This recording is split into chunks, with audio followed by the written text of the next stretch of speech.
Hello दोस्तों, welcome to our YouTube channel exam track centre. देखो, इस वीडियो में हम पढ़ेंगे बायोलॉजी स्टार्ट मैं कर रहा हूँ और इसमें हम पढ़ने वाले हैं ब्लड के बारे में, खून के बारे में, और फिर हम हार्ट की फंक्शनिंग हम पढ़ेंगे, अपने दिल की जो फंक्शन क्या कैसे फंक्शन करता है, तो वो सारा हम डिस्कस करेंगे।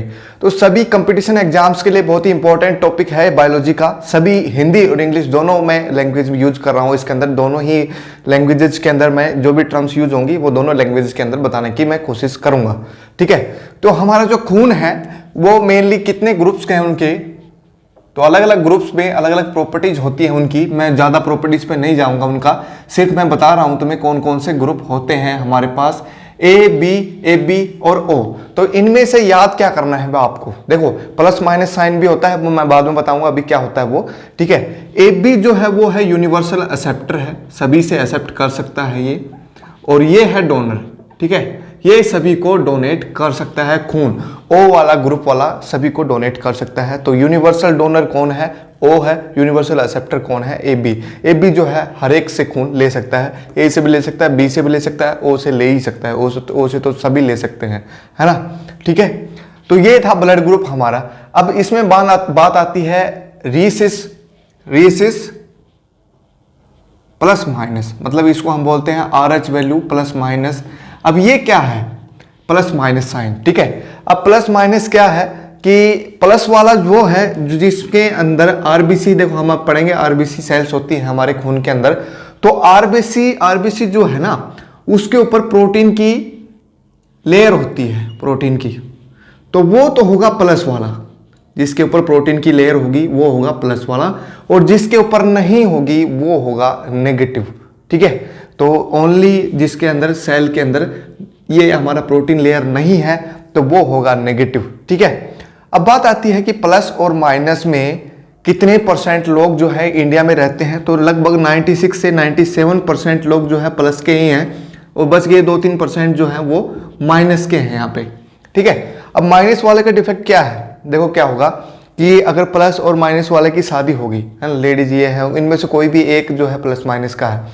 ठीक है, तो क्या होगा कि उनका जैसे बच्चा पैदा होगा तो वो हो सकता है कि या तो पेट में ही मर जाए, और या फिर वो पैदा होते ही मर जाएगा। मतलब कहने का मतलब ये है कि बच्चा पैदा नहीं हो पाएगा। हम कहते हैं ना प्लस माइनस जो है एक दूसरे को न्यूट्रल कर देते हैं, तो वही बात है यहाँ पे भी, न्यूट्रल कर देगा, बच्चे के अंदर खून जो है बन नहीं पाएगा ठीक से।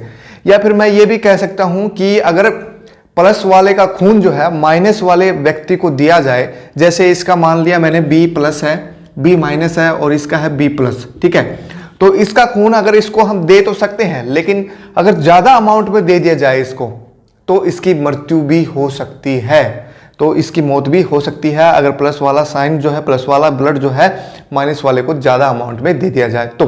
ठीक है, इस RH को हम बोलते हैं, रीसिस नाम है वैसे इसका, इसको शॉर्ट फॉर्म में लिखते हैं हम RH वैल्यू प्लस माइनस। ठीक है, तो प्लस माइनस आपको समझ में आ गया, जिसके ऊपर प्रोटीन की लेयर होती है वो प्लस है, और जिसके ऊपर नहीं होती है वो नेगेटिव है।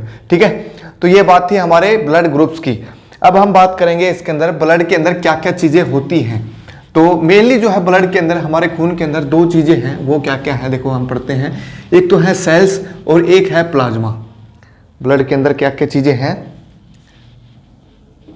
सेल्स है,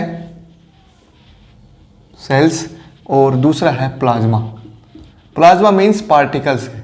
ठीक है, छोटे छोटे पार्टिकल्स हैं, और सेल का मतलब सेल है, कोशिका है। ठीक है, अब सेल के अंदर क्या क्या चीजें हैं, लगभग ये सेल्स जो है कितने परसेंट है और ये कितने परसेंट है। लगभग ये कितनी सेल्स है? 45% लगभग सेल्स है हमारे, और 55% जो है प्लाज्मा।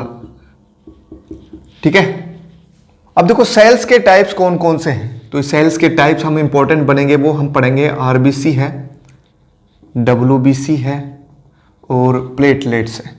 इनको हिंदी में भी यही बोलते हैं, तो आपको कंफ्यूज नहीं होना है, प्लेटलेट्स। ठीक है, आरबीसी का मतलब है red blood cell, red blood cell.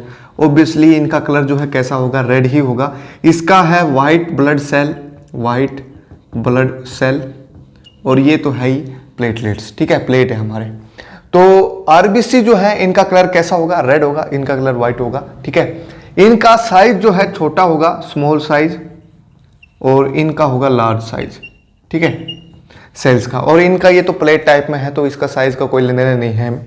मतलब ये WBC जो है इनका साइज इनसे बड़ा होता है RBC, ठीक है। और ये ज्यादा अमाउंट में मिलती है, लार्ज अमाउंट में, लार्ज अमाउंट, और इनका अमाउंट कम है। शरीर के अंदर हमारे जो कम मात्रा में पाई जाती है वो कौन सी है? WBC है, वाइट ब्लड सेल है। और RBC जो है वो ज़्यादा अमाउंट में मिलती है हमें, ठीक है। ये बात आपको ध्यान रखनी है।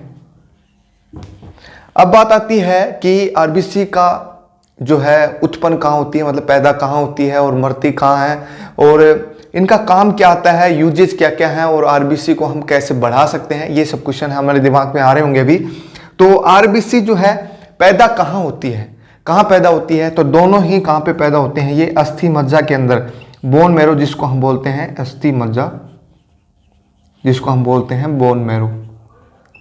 दोनों की दोनों, ये जो RBC है और WBC है, दोनों ही कहाँ पे पैदा होती हैं? ये अस्थि मज्जा के अंदर पैदा होती हैं, बोन मैरो जिसको हम बोलते हैं, ठीक है। अब बोन मैरो होता क्या है, ये क्वेश्चन आपके दिमाग में आ रहा होगा। तुमने फिल्म देखी होगी, कोई फिल्म देखो, जैसे क्रिस वाली फिल्म है, उसके अंदर बोन मैरो जो है ट्रांसपोर्ट कर रहे थे, वो जो भी काल था, वो हमारा जो भी विलन था उस फिल्म में। तो बोन मैरो एक्चुअली में टिश्यू है, कोई ये स्ट्रक्चर नहीं है। जो ऐसे टिश्यू जो बॉडी को बनाने में काम आते हैं, बॉडी का स्ट्रक्चर देने में काम आते हैं, वो टिश्यूज होते हैं बोन मैरो के, ठीक है। ऐसा नहीं है, कंकाल नहीं है, कंकाल को हम बोन मैरो नहीं बोलेंगे, जो हड्डियां हैं हमारे उसको नहीं बोलेंगे, टिश्यूज को बोलेंगे। शरीर के अंदर टिश्यूज होते हैं जो कि शरीर की शेप बनाने में काम आते हैं हमारे, ठीक है।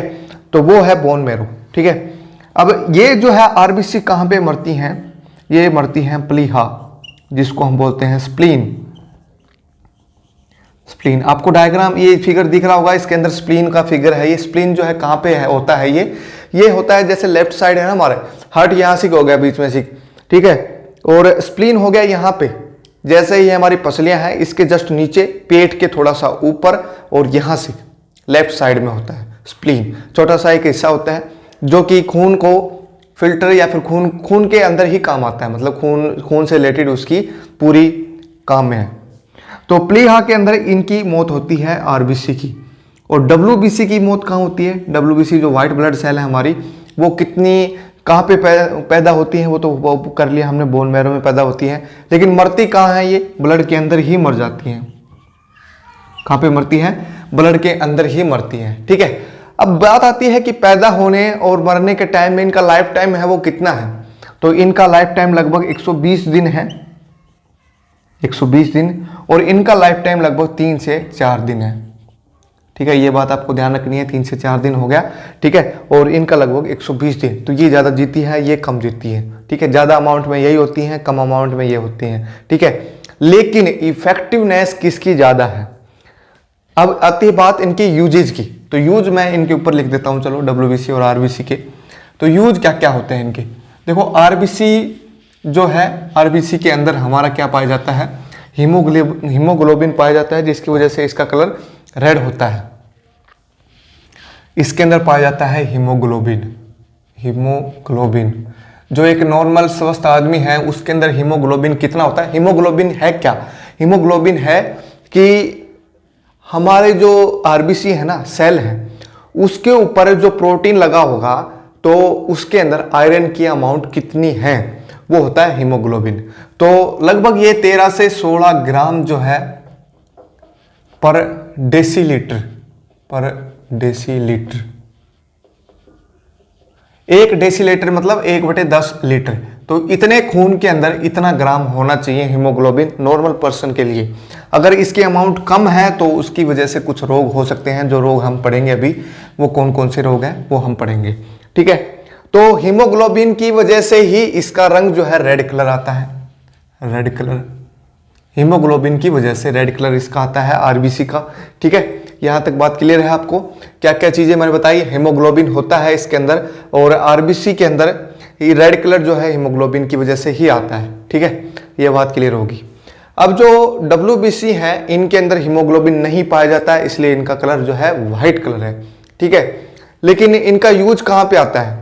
अब इनका यूज और पढ़ लेते हैं साथ में। इसका कलर रेड हो गया तो इसमें ये वाला फैक्टर नहीं आएगा, तो इसको मैं ब्लैंक छोड़ रहा हूँ।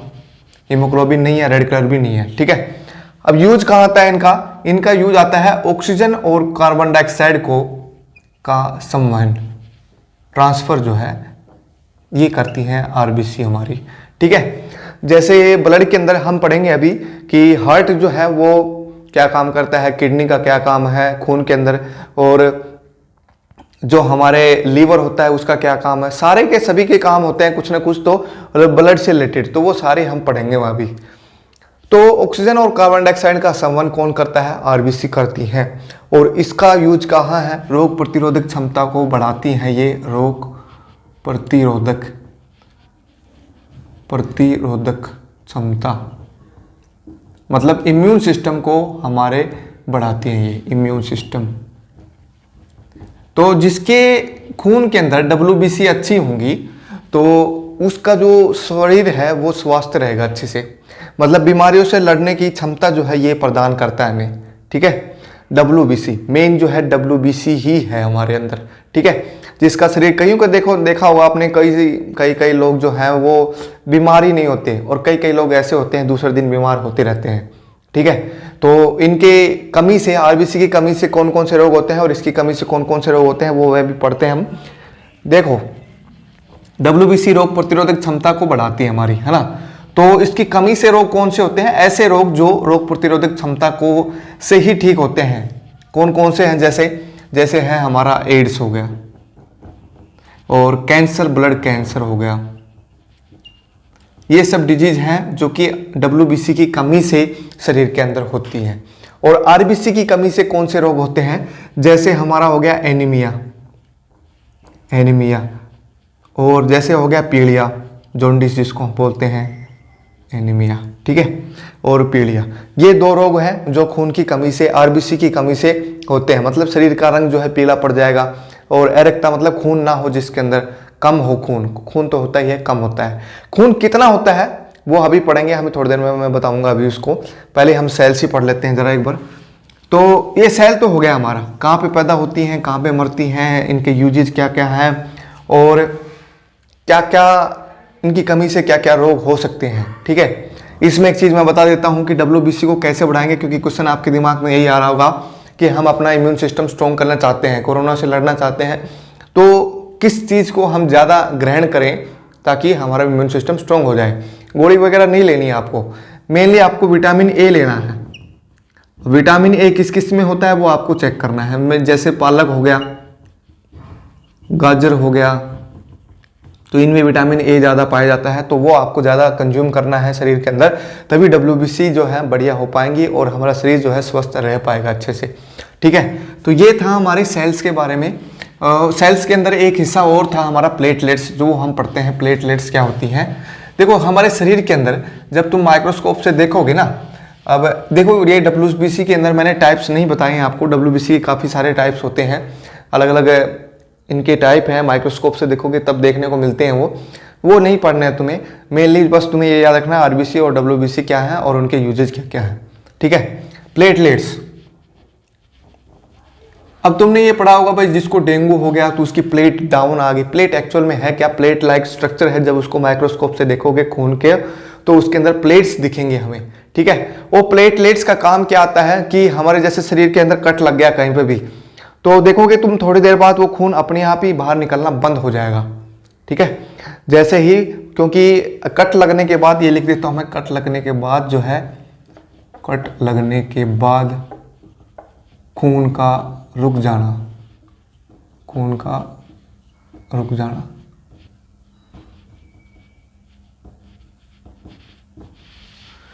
खून का रुक जाना जो है ये प्लेटलेट्स का ही काम है। अब एक नॉर्मल स्वस्थ आदमी के अंदर कितनी प्लेट्स होती हैं, तो कितनी प्लेट्स होती हैं, लगभग वो 1.5 लाख से लेकर 4.5 लाख तक पर माइक्रोलीटर। मतलब 10 की पावर -6 लीटर के अंदर इतनी प्लेट्स होती हैं हमारी।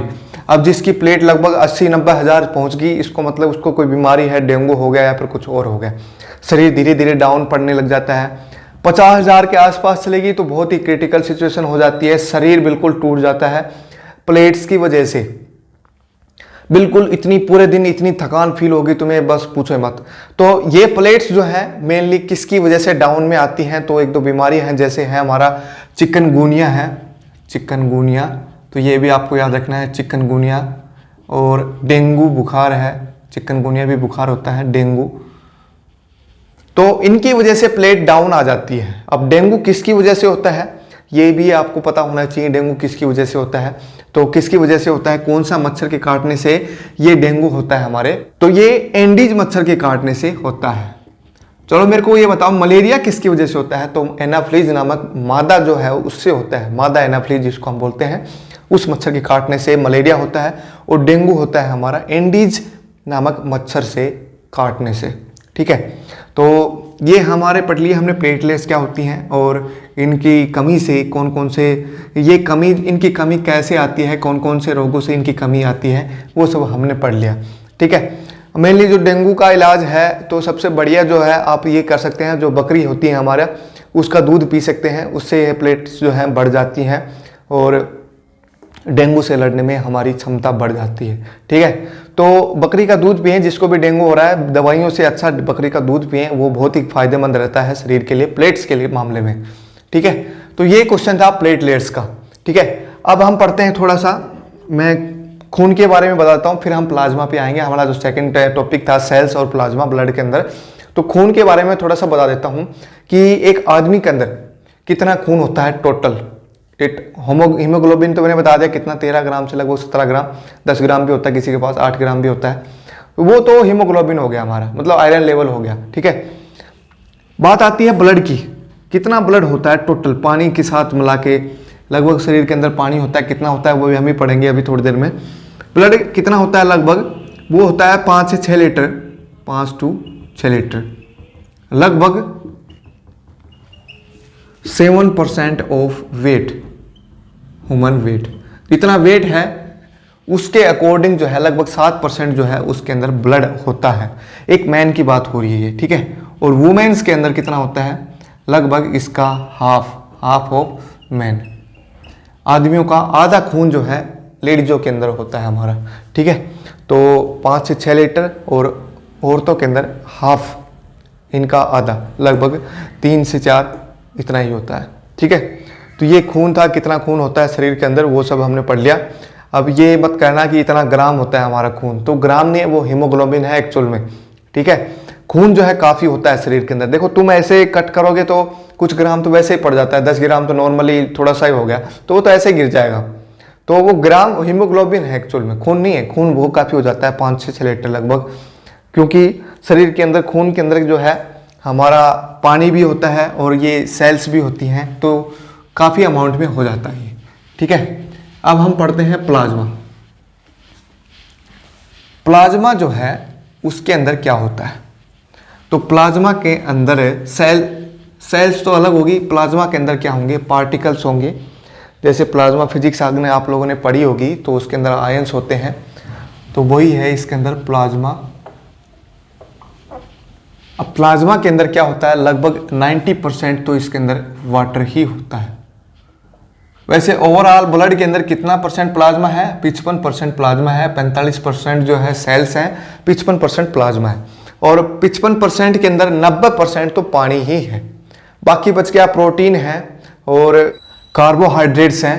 तो 90% वाटर हो गया और 10% जो है ये हो गया हमारा कार्बोहाइड्रेट, प्रोटीन वगैरह ये सब हो गए, ठीक है। तो इसके अंदर 10% लिख सकते हो तुम, प्रोटीन और कार्बोहाइड्रेट्स,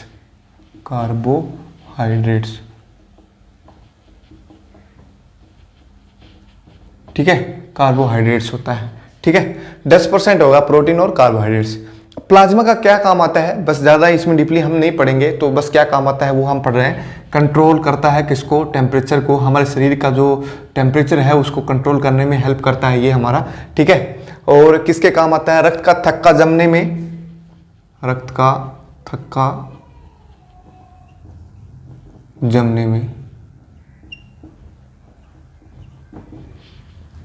और किस काम आता है, घाव भरने के काम भी आता है, ये जल्दी से घाव भर जाते हैं उसके काम भी आता है, घाव भरने के काम।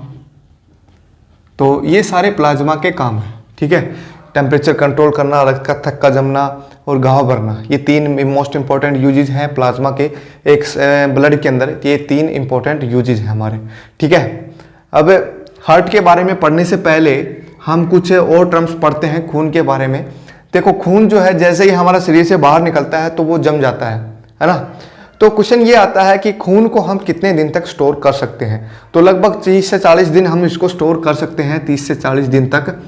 नाइट्रोजन, लिक्विड नाइट्रोजन का यूज करते हुए, बाकी और भी इसमें एलिमेंट्स लगाने पड़ते हैं तभी ये जो है लिक्विड स्टेट में रह पाता है, नहीं तो जम जाएगा। ऐसे नहीं है कोई भी बर्तन में निकाल के खून रख दिया 30 दिन तक या 40 दिन तक, नहीं रह पाएगा, वो तुरंत ही जम जाएगा, 10 या 15 मिनट के अंदर ही जम जाएगा। जैसे तुम्हारे शरीर के अंदर भी कट लगता होगा तो खून जैसे बाहर आता होगा थोड़ी देर के अंदर वो जम जाता है, ठीक है। अब ये शरीर के अंदर क्यों नहीं जमता, क्वेश्चन ये भी आता है। शरीर के अंदर जो है हमारा खून लिक्विड स्टेट में है, क्यों नहीं जमता? तो एक प्रोटीन होता है जिसका नाम तुम्हें याद रखना है, हेपेरिन। हेपेरिन नामक प्रोटीन से शरीर के अंदर जो है खून नहीं जमता है, ठीक है। तो ये क्वेश्चन आपको याद रखना है, हेपेरिन की वजह से शरीर के अंदर खून नहीं जमता है, ठीक है। एक आती है pH value, potential of hydrogen. Hydrogen का कितना पोटेंशियल है, पोटेंशियल ऑफ हाइड्रोजन एक खून के अंदर या फिर किसी के अंदर भी कोई भी लिक्विड है तो उसके अंदर कितना हाइड्रोजन है। तो एक खून का, ब्लड का पीएच वैल्यू कितनी होती है, देखो मैं आपको बता देता हूं। अगर पीएच वैल्यू जो है वो 7 है तो वो तो होगा न्यूट्रल, ठीक है, वो ना तो एसिडिक नेचर होगा ना बेसिक नेचर होगा। अब पीएच वैल्यू अगर 7 से छोटी है तो वो बन जाएगा एसिडिक, और अगर पीएच वैल्यू 7 से बड़ी है तो वो बन जाएगा बेस, ठीक है, क्षार बन जाएगा और ये अम्लीय बन जाएगा, ठीक है। तो ये हमारा पीएच वैल्यू थी। अब ब्लड का पीएच वैल्यू कितना होता है, क्वेश्चन ये भी आता है, ब्लड का पीएच वैल्यू कितना होता है, 7.4 पीएच वैल्यू होता है ब्लड का हमारा, ठीक है। तो ये सारे खून से रिलेटेड जो भी पॉइंट्स थे मैंने आपको बता दिए हैं, सभी के सभी आपको याद रखने हैं ये, ठीक है। अब हार्ट से रिलेटेड हम पढ़ते हैं, हार्ट का काम कैसे है, फंक्शन कैसे करता है, हार्ट जो है हमारा वो कैसे फंक्शन करता है। तो हार्ट को पढ़ने से पहले हम उसके बारे में पढ़ते हैं थोड़ा सा कि हार्ट जो है उसकी शेप कैसी है, कितना वजन होता है वगैरह वगैरह, ठीक है। हार्ट, दिल जो है हमारा, हार्ट सभी के लेफ्ट साइड में मिलता है, लेकिन किसी किसी के लाखों में से कोई एक बंदा ऐसा होगा जिसको राइट साइड में हार्ट होता है, ठीक है। तो हार्ट की जो शेप होती है वो कैसी होती है, ट्रायंगुलर, त्रिभुजाकार होती है, ट्रायंगुलर। एक्चुअल में जो हम ऐसे दिल बनाते हैं वो एक्चुअल में दिल नहीं है, शेप कुछ और ही होती है। तुम देखोगे इसका डायग्राम, तुम देख लो फिगर कैसा आता है हार्ट का, तो देख लो तुम, ये ट्रायंगल ऐसा दिख रहा है कहीं, ट्रायंगुलर शेप थोड़ी सी दिख रही होगी, थोड़ी सी ट्रायंगुलर शेप तुम्हें दिख रही होगी इसके अंदर, ठीक है, ट्रायंगुलर शेप है इसकी। वजन कितना होता है, लगभग 200 से 300 ग्राम, 200 से 300 ग्राम एक आदमी के अंदर बात हो रही है, 200 से 300 ग्राम, लगभग 0.5% ऑफ वेट। एक आदमी का जितना वेट है या फिर कोई भी मनुष्य है, कोई भी पशु है, कोई भी चीज है, तो उसका 0.5% करेंगे तो वो वेट जिसका होगा वही हार्ट का वेट होगा हमारा, ठीक है। हार्ट का वजन कितना होता है, लगभग एक मनुष्य के अंदर 200 से 300 ग्राम होता है। सबसे बड़ा, सबसे वजनदार किसका दिल है, तो ब्लू व्हेल का है। ब्लू व्हेल कितना वजन होता है इसके अंदर, लगभग 700 से 800 किलो जो है होता है। तो देख लो, क्योंकि ब्लू व्हेल जो काफ़ी बड़े साइज होता है इनका, तो इसलिए इनका वजन जो है काफ़ी, दिल का वजन जो है काफ़ी ज़्यादा होता है। क्योंकि ब्लू व्हेल्स का जो है वजन वैसे बहुत ज़्यादा होता है तो उनके दिल का वजन भी ज़्यादा ही होगा, ऑब्वियसली बात है ना। इनका साइज जो है वो कितना होता है, तो एक क्लिंच फिट जो है, बंद मुट्ठी के जितना साइज होता है, बंद मुट्ठी। तो एक बंद मुट्ठी के जितना साइज होता है, जो हम मुट्ठी बंद करते हैं, जितना भी जिसका भी शरीर है जितना है उसके अकॉर्डिंग ही साइज होता है। जैसे मेरा है तो इतना ही मेरा दिल होगा, इतना छोटा सा दिल है, ठीक है, और वो भी यहाँ पे होता है, ठीक है, बिल्कुल इधर भी नहीं होता, यहाँ से होता है, बीच में सिक थोड़ा सा, इधर भी होता है कई लोगों के, लेकिन वो बहुत ही रेयर होते हैं, एक लाखों में से एक दो या दो मिलेंगे आपको, बस बहुत ही रेयर। आपने लोगों ने किसी के पास है तो कमेंट करके मेरे को जरूर बताना, किसी का दिल राइट साइड में है तो, ठीक है। अब दिल के अंदर मेन जो चीजें हैं वो क्या क्या चीजें आती हैं वो हम पढ़ेंगे इसके अंदर। तो देखो दिल के अंदर वैसे हम मनुष्य का दिल हम पढ़ रहे हैं, हमारे आदमियों या फिर औरतों का दिल हम पढ़ रहे हैं, तो उसके अंदर 4 वाल्व होते हैं हमारे, 4 वाल्व। तो 4 वाल्व कौन कौन से हैं हमारे पास? देखो 2 ऊपर वाले हैं और 2 नीचे हैं। तो लेफ्ट साइड में ले रहा हूँ ये दिल का और राइट साइड ये ले रहा हूँ मैं, ठीक है। तो ऊपर है एक एल्ट्रियम, फिर है वेंट्रिकल, मैं लिखूंगा इनको बाद में अभी। ये है एल्ट्रियम वेंट्रिकम, तो ये एक है एल्ट्रियम और एक को हम बोलते हैं वेंट्रिकल। वेंट्रिकल इसको हिंदी में बोलते हैं अलिंद और इसको बोलते हैं हम निलय, ठीक है। अलिंद का मतलब है यहाँ पे आना और इसका मतलब है जाना। तो खून जो जाएगा तो वेंट्रिकल से जाएगा, और खून जब जाएगा हार्ट के अंदर तो मतलब हार्ट के अंदर आ रहा है खून तो अलिंद से जाएगा, एल्ट्रियम से जाएगा, ठीक है। तो ये राइट साइड है, ये लेफ्ट साइड है, ठीक है। तो इनके बीच में जो पार्टीशन है, पार्टीशन होता है जिसको हम बोलते हैं सेप्टम, ठीक है। अब जिसके दिल में छेद होता है तो यहाँ पे छेद होगा बीच के अंदर, और बीच के अंदर छेद हो गया तो दोनों के मिल जाएंगे आपस में, और आपस में मिल जाएंगे तो पता लग जाएगा भाई क्या गड़बड़ हो रही है, क्योंकि इधर जो है शुद्ध खून मिलेगा तुम्हें, शुद्ध बिल्कुल, इधर मिलेगा अशुद्ध खून। तो शुद्ध और अशुद्ध जो है वो नहीं हो पाएगा इसमें, ठीक है। तो जिसके दिल में छेद होता है ना, छेद, उसको हम बोलते हैं ब्लू बेबी। जिसके भी दिल में छेद होता है उस बच्चे को या फिर उस आदमी को हम बोलते हैं ब्लू बेबी, ठीक है।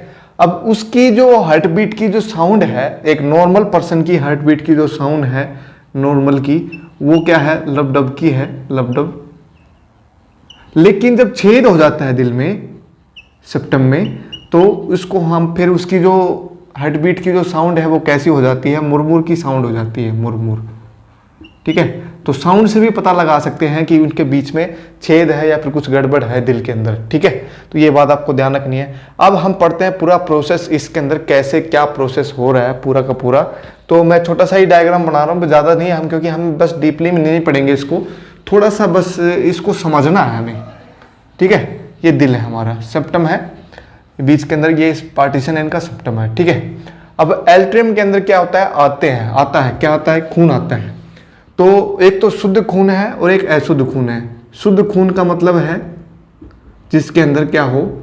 ऑक्सीजन हो, और अशुद्ध खून का मतलब जिसके अंदर कार्बन डाइऑक्साइड हो, कार्बन डाइऑक्साइड, ठीक है।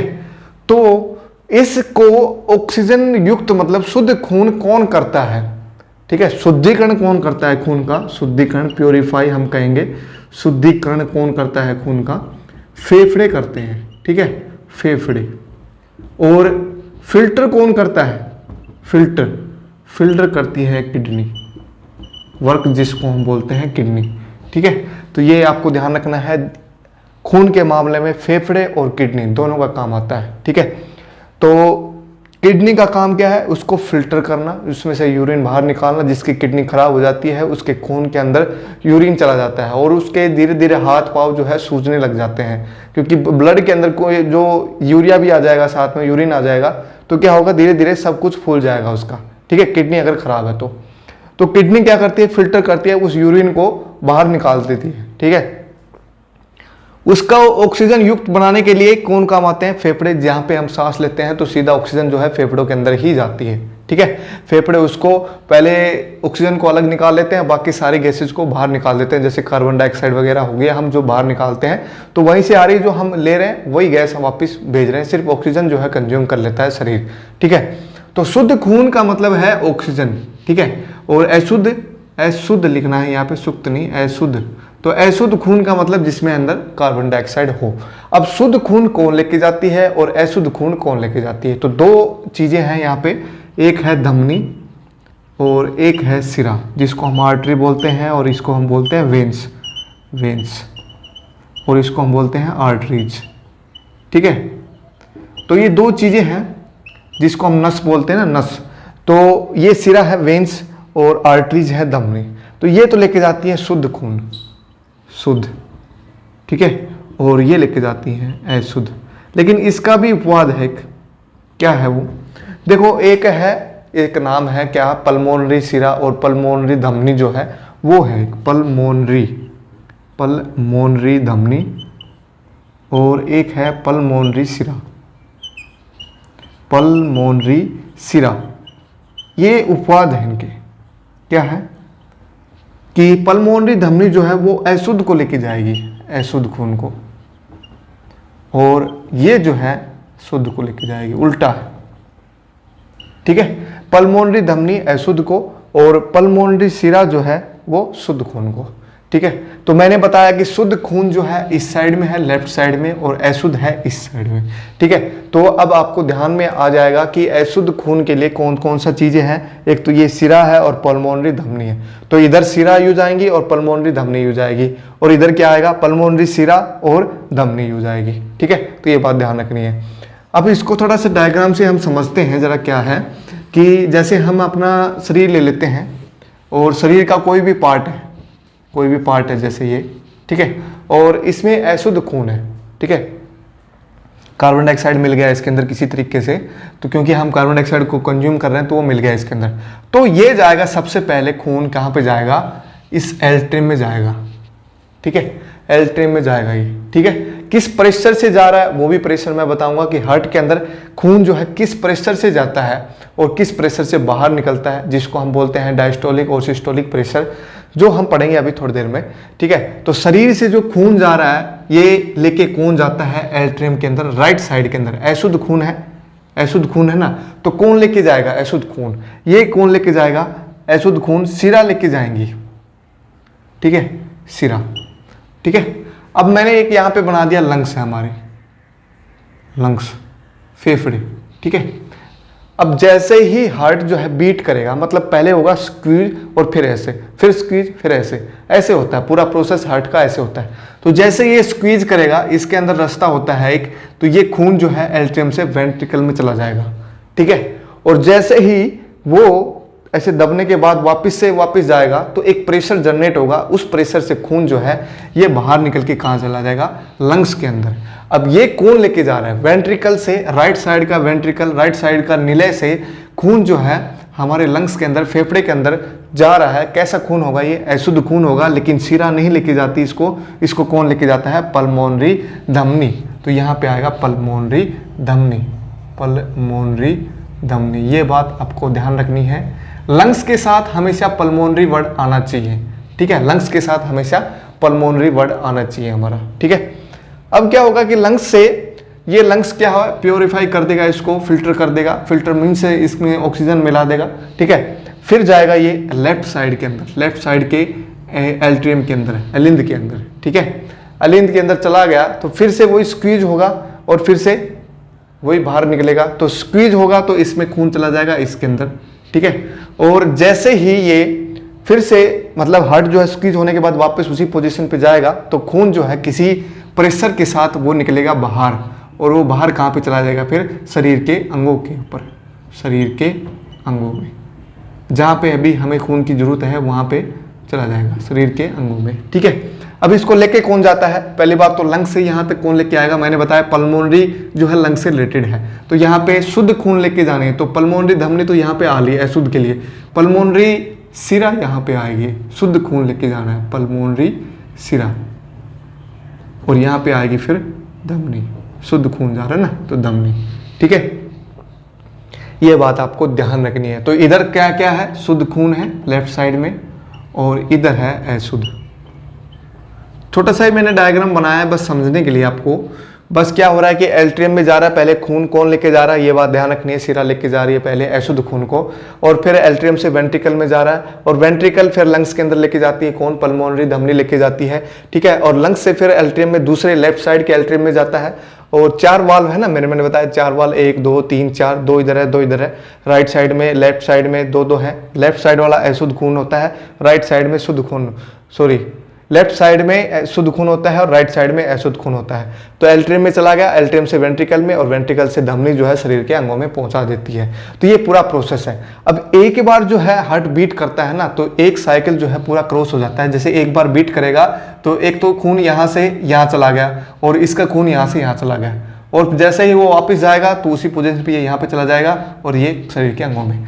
तो एक बार हार्ट बीट करने पर एक साइकिल जो है पूरा हो जाता है। ठीक है, तो एक नॉर्मल पर्सन के अंदर, नॉर्मल के अंदर हार्ट बीट जो है लगभग कितनी होती है, 72 बीट्स पर मिनट, एक पर्सन की बात हो रही।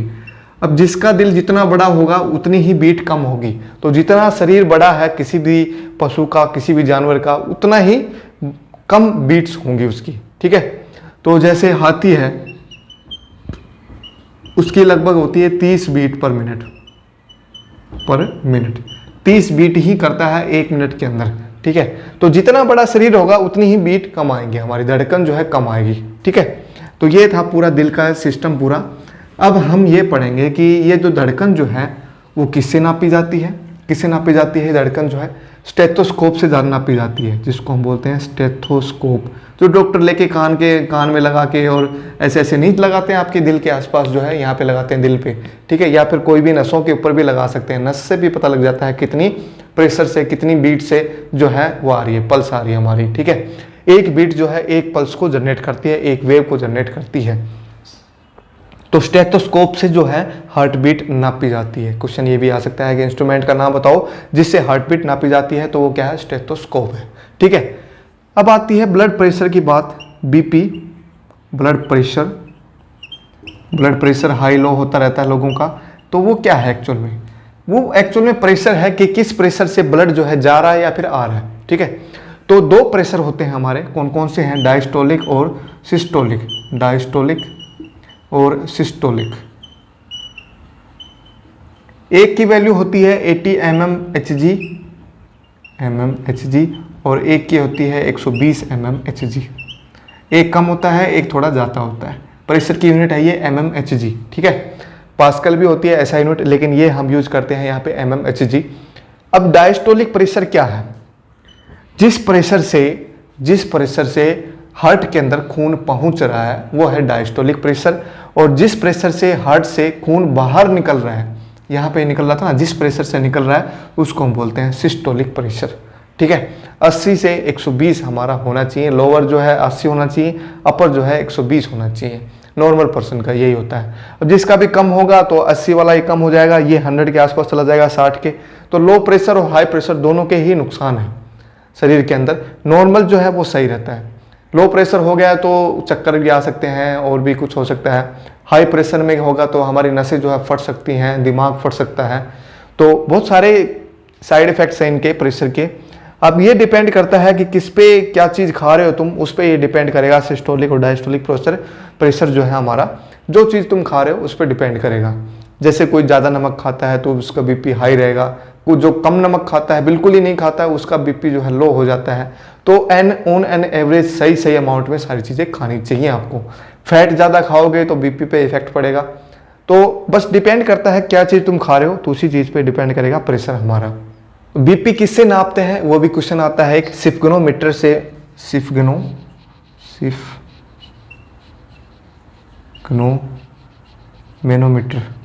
मैनोमीटर। तो इस स्फिग्नोमेनोमीटर से हम बीपी नापते हैं। तो बीपी नापने का यंत्र जो है, इंस्ट्रूमेंट क्या है? स्फिग्नोमेनोमीटर, ठीक है। तो ये सारे क्वेश्चन थे। देखो मैंने एक ये बीट बताया था आपको, नॉर्मल पर्सन की 72 बीट होती है, और हाथी की जितना बड़ा शरीर होगा उतनी ही बीट कम हो जाती है, और जितना छोटा शरीर होगा उतनी ही बीट ज़्यादा होगी, ठीक है। तो मैं कहूँगा जब बच्चा पैदा होता है तो उसकी बीट जो है काफ़ी ज़्यादा होती है, लगभग 150 के आसपास हो जाती है, 150 बीट पर मिनट उसकी बीट काफ़ी ज़्यादा होती है, ठीक है। 150 बीट पर मिनट जो एक नवजात शिशु होता है उसकी, ठीक है। तो जितना छोटा शरीर होगा उतनी ही बीट ज़्यादा होंगी, ठीक है। तो ये कुछ क्वेश्चन थे, हमने ये सारे क्वेश्चन किए हैं, हार्ट से रिलेटेड, ब्लड से रिलेटेड सारे हमने पढ़े हैं। देखो एक धमनी और बता देता हूँ मैं टाइप, जिसको हम बोलते हैं महाधमनी। क्वेश्चन ये भी आ सकता है, महाधमनी कौन सी है, उसका नाम क्या है? अरोटा नाम, AORTA, ठीक है, ये नाम है, ओर्टा नाम है एक्चुअल में, इसको ओर्टा बोला जाएगा। तो ये महाधमनी होती है, ये धमनी का ही एक टाइप है महाधमनी, तो इसका नाम है ओर्टा। सबसे बड़ी धमनी जो है यही होती है हमारे शरीर के अंदर, ओर्टा, जिसको हम बोलते हैं ओर्टा। तो सारे इंपॉर्टेंट पॉइंट्स मैंने बता दिए। वैसे तो बहुत बड़ा टॉपिक है, लेकिन इतना ही पढ़ लो, काफ़ी है, ये सफिशिएंट है कोई भी एग्जाम्स क्रैक करने के लिए, क्योंकि मेन जो चीज़ें हमें जाननी चाहिए हमारे शरीर के बारे में, वो सारी चीज़ें मैंने आपको बता दी हैं, क्या क्या चीज़ें तुम्हें जाननी चाहिए। तो आई होप सभी को ये वीडियो अच्छा लगा होगा, और अच्छा लगा है तो प्लीज़ कमेंट करें इस पर और शेयर ज़रूर करें।